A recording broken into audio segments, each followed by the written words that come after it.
Como combinado, a gente vai falar um pouquinho aqui agora sobre a nossa revisão, né? Prova chegando quinta-feira, tenho certeza absoluta que todos vocês estão estudando. Entretanto, combinamos, está aqui o professor para cumprir, viu? Um pouquinho da nossa revisão. Gente, a nossa prova, né, como já discutido em sala, a gente vai trabalhar na nossa prova com a parte de geometria, que envolve polígonos, principalmente aquela parte de estudo de triângulos e dos quadriláteros notáveis, mais frações e porcentagem, beleza? A nossa revisão tá massa, temos outros instrumentos de estudos, e aqui vai mais algumas dicas. Por exemplo, primeira questão da revisão, ela quer que vocês classifiquem os triângulos como equiláteros, isósceles ou escalenos.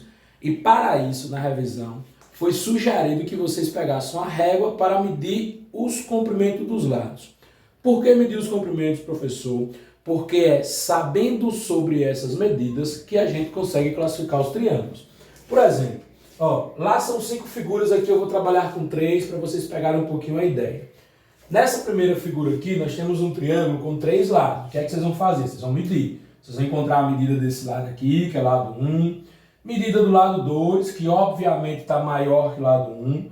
Medida do lado 3. Gente, se as 3 medidas forem diferentes, vocês vão chamar esse triângulo de triângulo escaleno. Professor, quando o triângulo será escaleno? Quando todas as medidas dos seus lados forem diferentes. Por exemplo, se esse lado aqui medir 5, esse lado 4 e esse lado 3, a gente vai classificar como triângulo escaleno. Um exemplo, vocês vão lá pegar a régua de vocês, medir as 5 figuras que estão lá na questão 1 e, por meio dos resultados dessas medidas, vocês vão classificar triângulo como escaleno, quando todas as medidas são diferentes.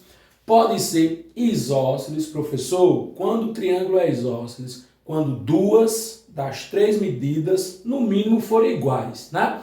A gente vai perceber que todo equilátero é aquele que tem todas as medidas iguais, também pode ser chamado de isósceles.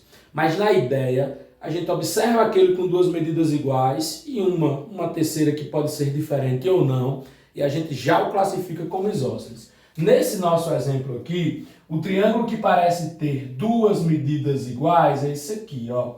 Esse lado tem medida congruente a esse. Portanto, triângulo isósceles na classificação.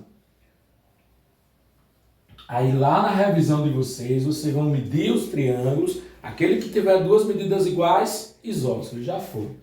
Esse nosso triângulo aqui do meio central, ele demonstra ter todas as medidas iguais. Como eu disse na revisão de vocês vão medir os seus triângulos. Aqui são meus exemplos. Triângulo que tem todas as medidas iguais. Como é que a gente classifica, professor, com relação aos lados? Ele é um triângulo equilátero. Triângulo equilátero. Professor, mas na prova, se tiver triângulos e o objetivo for classificação, eu vou poder usar régua? Fique tranquilos, porque se tiver esse tipo de questão na prova, o professor de vocês já vai colocar as medidas ou orientações com relação a essas medidas. O que é que vocês precisam mentalizar, compreender, aprender sobre a condição para a classificação. Todos os lados com medidas diferentes, como por exemplo aqui 3, 4, 5, a gente diz que esse triângulo é escaleno. Se tiverem 3 medidas iguais, né, vamos supor que aqui seja 6, 6 e 6, a gente classifica como triângulo equilátero. Se forem 2 medidas iguais, supondo que aqui seja 7, aqui seja 7, esse terceiro aqui vamos supor que é 8. 2 iguais, a terceira podendo ser diferente ou não, a gente classifica como triângulo isósceles, beleza? Questão 1 de vocês vão pegar esse caminho e lá vocês, né, utilizando a régua, na questão 1 da revisão é permitida a utilização desse instrumento de medida, vocês vão classificar os triângulos, ok? Vamos para a questão 2. Lá, galerinha, voltando aqui, questão 2, vamos lá, dando sequência. Questão 2 de vocês vão acompanhar aí na revisão, né? Questão 2 fala assim, ó, Mariana pagou ou guardou R$450 durante os últimos 2 meses. Poupou, no caso, né? Mariana poupou ou guardou R$450 nos últimos 2 meses ela gastou 2/3 do dinheiro poupado na compra de livros e com o restante ela pretende comprar uma mochila. Quantos reais restaram para Mariana comprar a mochila? Probleminha de fração, tranquilo, beleza? Ó, a questão já disse que Mariana poupou 450 e gastou 2/3. Quanto sobrou para comprar o livro? O objetivo de Mariana é comprar o livro. Professor, como é que eu faço? Tem vários caminhos. A gente aprendeu processos bem aritméticos, que utiliza fração, e aprendemos também processos geométricos. Gente, se ela gastou 2/3, a gente já sabe que em fração, o que sobrou para ela foi 1/3. Imagina o seguinte, ó, se Mariana dividir os 450 reais dela em 3 grupos, ela gasta 2, sobra 1, beleza? O nosso objetivo aqui, então, é identificar quanto representa esse 1/3 dos 450.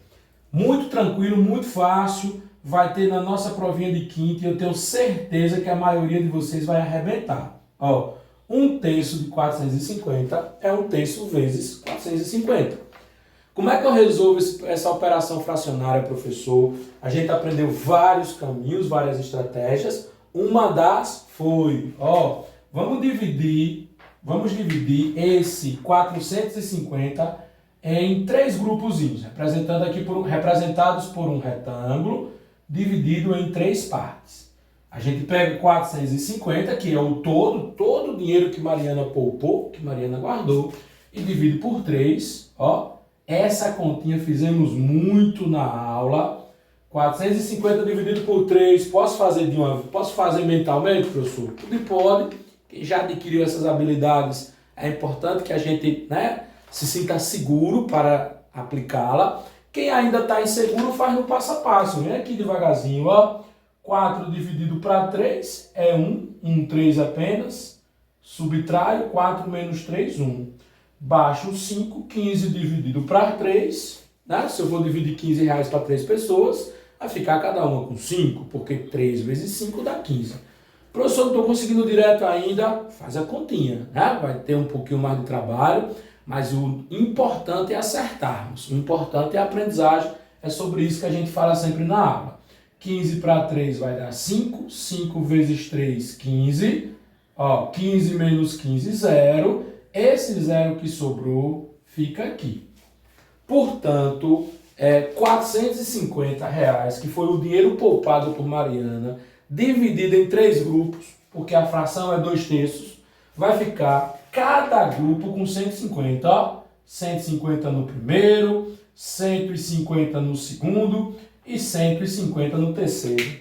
A questão diz que Mariana gastou 2 dos 3, ó, gastou o primeiro, gastou o segundo. O que foi que sobrou para Mariana? Sobrou 150 reais. Portanto, Mariana tem 150 reais para comprar o livro. O outro método que nós aprendemos na aula foi já multiplicando a fração. Ó, 1/3 vezes 450, a gente aprendeu o seguinte, ó, a gente pode dividir esse todo pelo denominador. 400 dividido por 3, a gente já viu que dá 150. 150 vezes o numerador. O numerador aqui é 1. Então, Mariana ficou com 150 reais. Isso é a resposta da nossa questão 2. Professor, de onde saiu esse 1/3? Esse 1/3, galerinha, saiu da fração que representa a sobra. Se ela gastou 2/3, ou seja, ela gastou 2 de 3, o que sobrou para Mariana? 1 de 3. Quanto representa 1/3 de 450? 1/3 de 450 é a terça parte. Quando a gente dividiu, a gente chegou aqui no 150, usando o método geométrico, né? Construindo os retângulozinhos, e também usando o processo mais aritmético, que foi já multiplicando a fração 1/3 por 450. Beleza? Isso foi a nossa questão 2. Gente, questão 3 é uma questãozinha de lógica, né? Nós temos ali um labirintozinho, então eu vou deixar que você se desafie a chegar nessa solução. Quem tiver dúvida, rapidinho na aula de quinta, antes da prova, a gente dialoga com vocês. Agora a gente vai partir já para a questão 4. Beleza? Vamos lá? Dando continuidade, galerinha, no meu sexto ano, melhor sexto ano, já falei para vocês. Agora a gente vai para a questão 4 da nossa revisão, beleza? Quando estiver assistindo o vídeo, pega a folhinha de vocês que a gente entregou lá nas aulas de sexta e vão acompanhando por aqui, viu? Quem já fez, beleza, show de bola, dá aquela revisadazinha, dá aquele apoio, dá o like, brincadeira.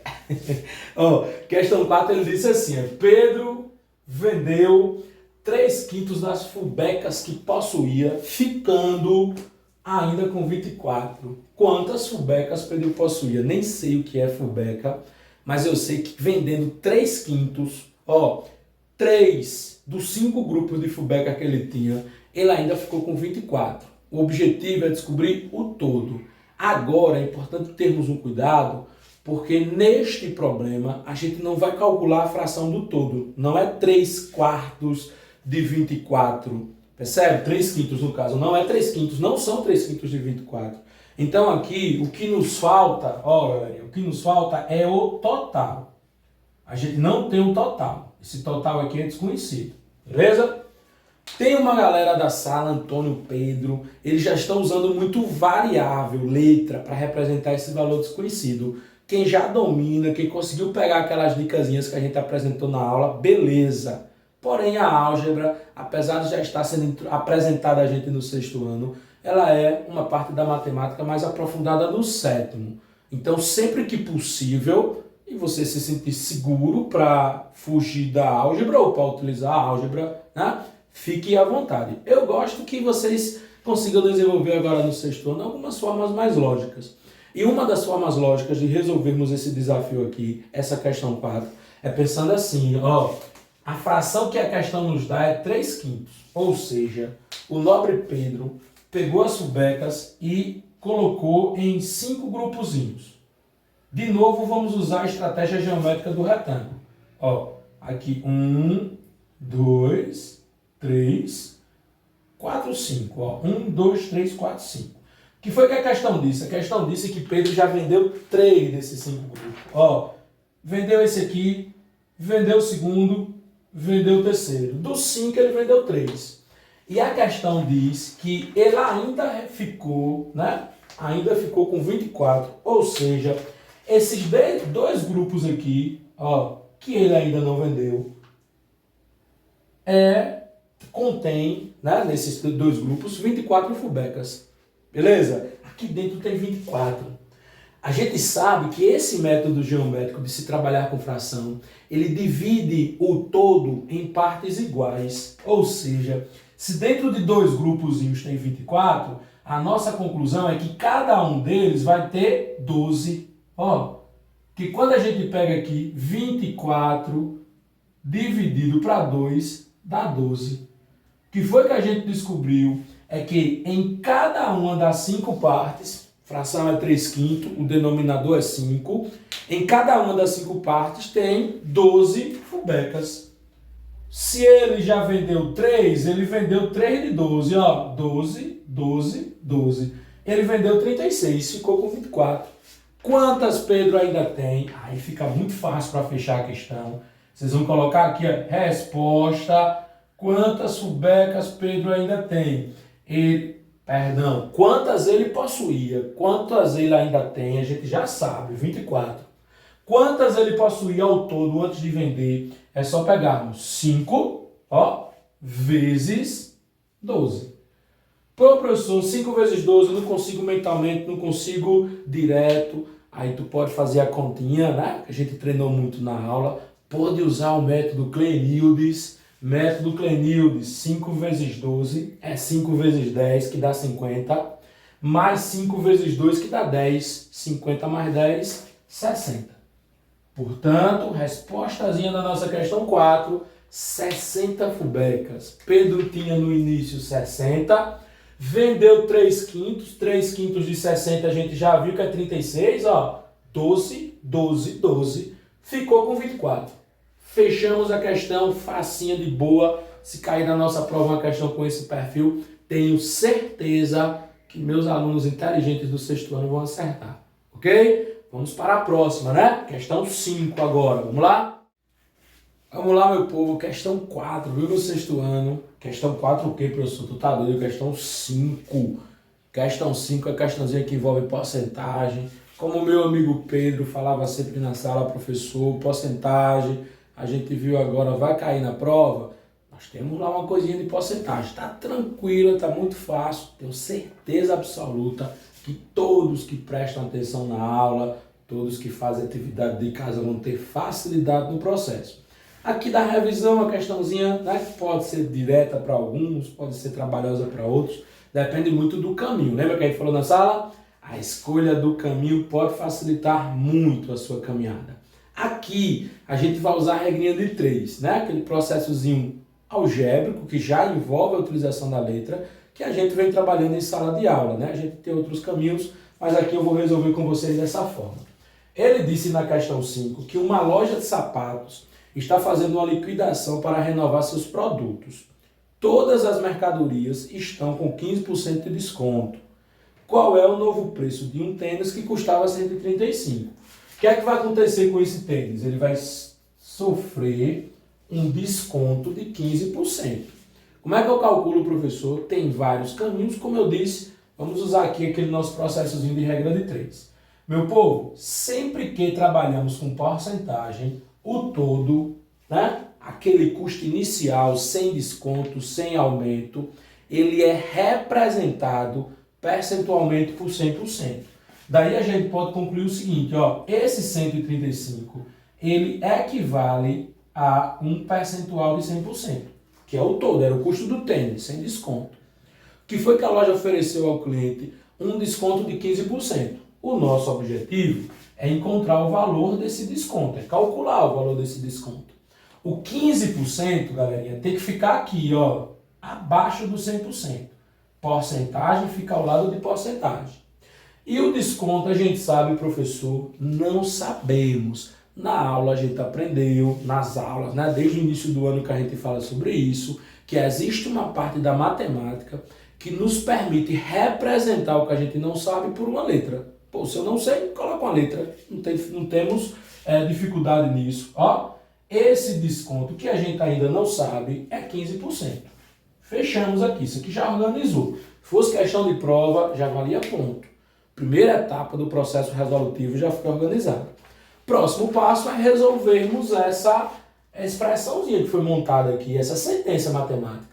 Como é que a gente resolve isso? Usando aquele xizinho do X-Men que a gente tanto falou em aula. Tá? Ó, a gente vai começar, é interessante começarmos sempre pela letra. Eu vou pegar a letra e multiplicar por 100. Eu tinha 1x, quando eu multiplico por 100, 100x. Isso aqui vocês estão tirando de letra lá na aula. Professor, e agora o que é que eu faço? 15 vezes 135. Continha trabalhosa, né? Como é que a gente vai fazer 15 vezes 135? A gente vai colocar aqui, ó, no rascunhozinho. 15 vezes 135.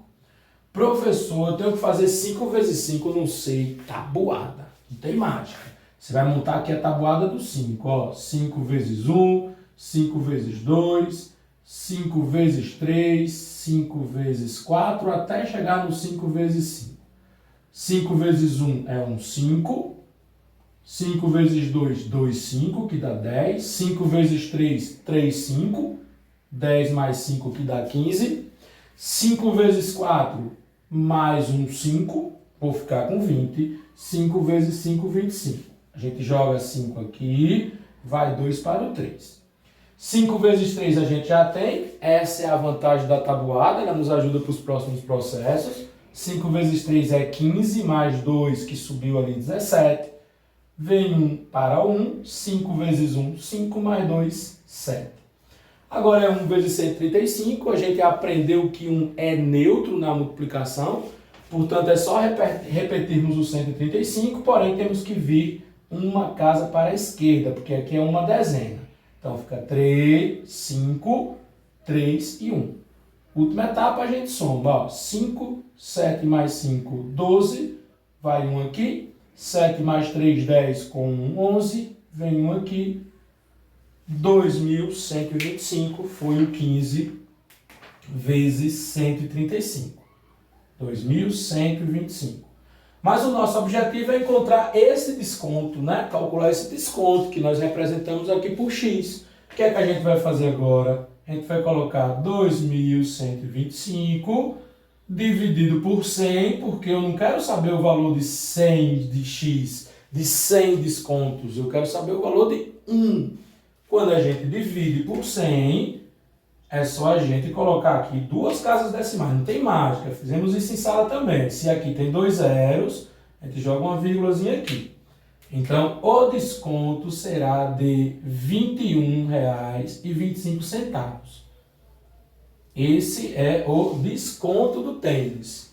Foi isso que a questão pediu, professor? Não, a questão pediu o valor a ser pago após o desconto. Qual é o novo preço? Portanto, para a gente fechar essa questão, ó, resposta final, a gente tem que pegar 135 menos 21,25. A gente não se aprofundou muito nisso aqui ainda em decimal. Fiquem tranquilos que na prova não vai ter decimal nesse formato, aqui foi só para a gente entendermos uma aplicação. Ó, o 21,25 tem que ficar vírgula abaixo de vírgula. 135 não tem a vírgula representada, então a gente coloca uma vírgula à direita do 5, que é a unidade, e acrescenta 2 zeros. Depois é só subtrair, esse processo a gente tira de letra, que é tomando emprestado, né? Aqui ficou 10, menos 5, 5. Aqui ficou 9, menos 2, 7. Aqui era 5, a gente tomou emprestado lá para o primeiro zero. Então vai ficar 4 menos 1, 3. 3 menos 2, 1. Acabou. Ó, o preço do tênis, após os 15% de desconto, que foi isso que a questão pediu, será de R$ 113,75. O que é que eu quero de vocês, meu sexto ano maravilhoso? Compreendam a historinha, entendam, leiam, fiquem tranquilos, viu? Que na nossa prova a gente não colocou questão que envolve número decimal. A gente está trabalhando só com os naturais ainda, não decimais, fração, mas decimal, aquele decimalzinho, tipo esse aqui, não tem na nossa prova, só para a próxima unidade, ok? Atenção, que está a solução da nossa questão 5, vamos para a sexta, mais uma de geometria. Vamos lá?